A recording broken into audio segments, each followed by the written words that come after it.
Hi, it's Paulie here. So, there's some really nice little independent games that have been coming out over the last couple of years, and one that I picked up on a punt and I really liked is this, Warbirds. This is it's a role-playing game that basically has fighter aircraft and so on at its core. So, it's an interesting little concept. And they've managed to build on it, which we'll look at in a second. So, to start off with Warbirds, what they have done is they have set up a fantasy world. So, around about 1804, in the whole Caribbean area, a massive storm goes through.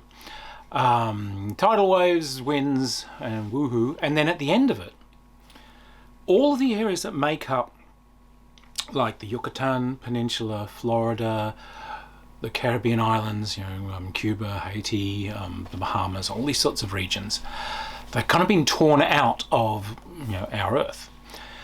And they've become floating islands on this strange world up in the skies. So what they've done is they've created this world where there is like an eye storm, the eye, which is spinning away. Way down the bottom there is the murk, and this is this dark, dark area. It's turgid, it's flashing with lightning. Anything that goes down there is just torn apart.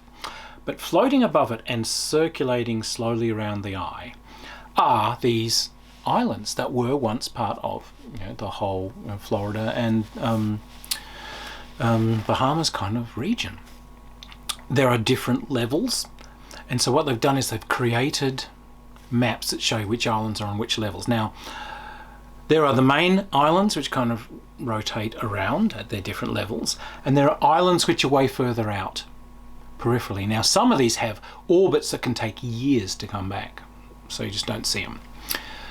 And then they come back and woohoo. So, there's a whole little history. These guys basically, because it's 1804, a lot of these areas are Spanish colonized, some of them French colonized, Nassau, Dutch. There are strange little places like British Belize, as well as British islands in the Caribbean. So eventually they managed to communicate with each other through Morse and so on over heliographs, but someone eventually finds that there is a floating stone that you can mine, a sort of shell-like thing. They make airships and people start communicating. So around about kind of 1980, they developed kind of fixed wing flight, very, very early biplanes and so on. This game is set when they've got kind of 1930s kind of era aircraft. Now, there's been some wars between some of these islands, and some of them are, complete bastards. Some of them are interesting. Some of them are like horrible fascist juntas. What a bunch of juntas. And what they now have is a situation with this kind of a peace between everyone. In some cases it's tense. There are some little brush wars going on here and there, but some resources, industrial resources, started to run out. So what happens is these islands that have the long orbits, when they come in, companies try and get out there and try and exploit them, get some resources off them before they drift off again. They're there looking for timber. They're there trying to find, are there rare spices? Are there strange herbs? Are there industrial minerals that we need? A couple of times they found populations on these things. But in some of these like far islands, there are also sky pirates who will prey upon these.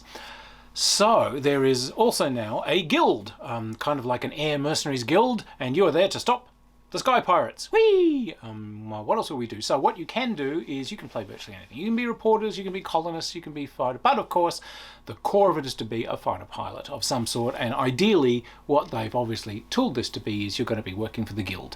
Because they've got all the organisation of how to make a little squadron and how to have a little like aircraft carrier. They've got these mini carriers that have about half a dozen aircraft on them, which a little guild squadron operates off, and off you go hunting pirates. Now, lovely background. It's chock full of adventure ideas, and it's very sweet. What they've done system-wise is quite simple, really. It's a 1d6 system. You have pretty simple characteristics: body, mind, and soul. And these are sort of between 0 and 2, and you add that to your dice. Bing! You get skill levels, which also add to your dice. When you are contesting against someone, obviously you're rolling and you're trying to better them. Otherwise, there's difficulties that you're testing against. But they kept that role-playing thing really simple. There's a lot of colour to the characters that you choose to make them yours, but this is not a number crunching game. It's more a game of colour. Now, what's really interesting is that the heart of this game, they've tried to create a dogfighting system that's not going to be so complex that it chases people away, or that it removes from the role-playing elements that they wanted. So they've done role-playing aerial dogfighting. And it's a really interesting system. So obviously the rules have a really nice system for designing aircraft. You can get there and you can nuts and bolts your own aircraft, you can tinker away and you can do all this sort of stuff. As you get experience, you improve, but as you get experience, you can tinker with your aircraft and make it better. So we all know aces put that super special speed boost, or somehow nail the extra guns or whatever, so your plane will get better with you. So they've got this system where you can fight one-on-one, and it's quite a simple dogfighting system, and it's got some nice little bits and pieces on it, so you can cooperate. So groups can team as wingmen and so on, and protect each other and increase the skill of the group as a whole. So you can get some little tactical operations going there. And this works for quite large dogfights. They've got some little worksheets in here. If you've got a whole bunch of people, it basically gives you this hierarchy. Everyone does their roles. Everyone picks if they're doing stunts and maneuvers. You've got these little things. When it's your turn, you pick what you're doing, you roll to see if you do it. And in the end, you get this hierarchy of who gets to choose to do what and shoot at what. And you just work through, right, this guy gets to fire at anyone he wants. This guy can only fire at someone that's screwed up. This one guy here gets like multiple actions. This guy has fled the combat. You work your way through. It's a really nice, simple system. So look, a splendid idea. I haven't really, the only other system I've ever really seen that tried to bring dogfighting into the role-playing experience was the good old D6 Star Wars role-playing game, which is the first one to really do it. And it worked. I liked it. These guys have taken that a step further in that there are lots of nice maneuvers and tricks to choose from. So you're not just kind of doing a skill roll. You are, but you're doing a skill roll and you're attempting stunts and things. But you can, all that investment in making your aircraft better, yes, you could do that in many other games. This one, it's kind of a core thing. Tinkering with the plane is just part of the course. So, a really nice idea, she says, drinking. But what's nice is they then expanded on it. So, Warbirds, it's the Space Age source book. Now, ostensibly, this is about taking the same system and using it for starfighters. Yeehaw! Which is what we all hoped. But it certainly does this. It makes a whole sci-fi background, and it's got new rules for space fighters, and they've all got new stunts and obviously new terrain and all sorts of things, so you can zigzag through asteroids and you can do all kinds of cool things depending on what you've got.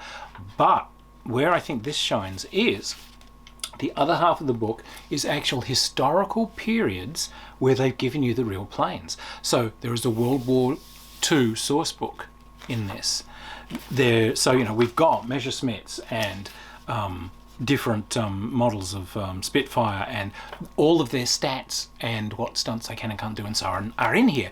So if you wanted to play like a World War II aerial role-playing game, and it sounds funny, but watch old kind of World War II fight race movies. There's tension between the characters. There's actual plots and schemes and things going on. These are great sources for actual role-playing games. It's not just shooting people down. It's shooting people down and worrying that your buddy's going to turn on you, that he's not going to support you. Worrying about that gal. Wait, someone's there might be a traitor amongst you. All these kind of questions come in. But it also then goes up into the jet age. So it's got tanks and bombers and how to get in there and make the rubble bounce. But then it gets into the jet age. So we've got another section in here which goes through, you know, your MiG Alley Sabres versus MiGs. It goes through all of your historical jet aircraft with all of their special moves and so on in there, all done quite simply. How to use missiles, how to do all this, you know, it goes into Korean era, into Vietnam era. So it's got stuff if you want to do imaginary Third World War. So it's a great little source book. If you wanted to do like an abstracted like military campaign, if you really wanted to do just like an air game where you tried to figure out things as a war game, this is a great framework for doing that. It's also a great abstracted framework for any other game system that you might have where there might be aircraft or spacecraft sort of as a background thing. If you wanted to know how this goes, hell, it could even be you know, it could even be Pegasi versus Hippogriffs in your D&D game. It's a mineable resource for this sort of thing. But take a little look. Warbirds. It's not expensive. You can see it's not a huge thing to invest in, but it's a surprising little gift. It's chock full of goodies and chock full of really good ideas. I think it's a splendid work, and it's splendid work on a theme that hasn't really been properly handled. So look, I am highly recommending that you go out there and take a look at this. It's a beautiful piece of work and damn good fun, and this historical add-on to the space book I think's a really invaluable thing. For those of you who wanted to play MiG Alley or you know, get up there, Roger Blue Leader, time to bash the Bosch and hammer the Hun, take the big stick out of the cupboard and smack them for 6. You know, this is the sort of, this would be the framework you'd use. So yeah, take a look at it. Cheers.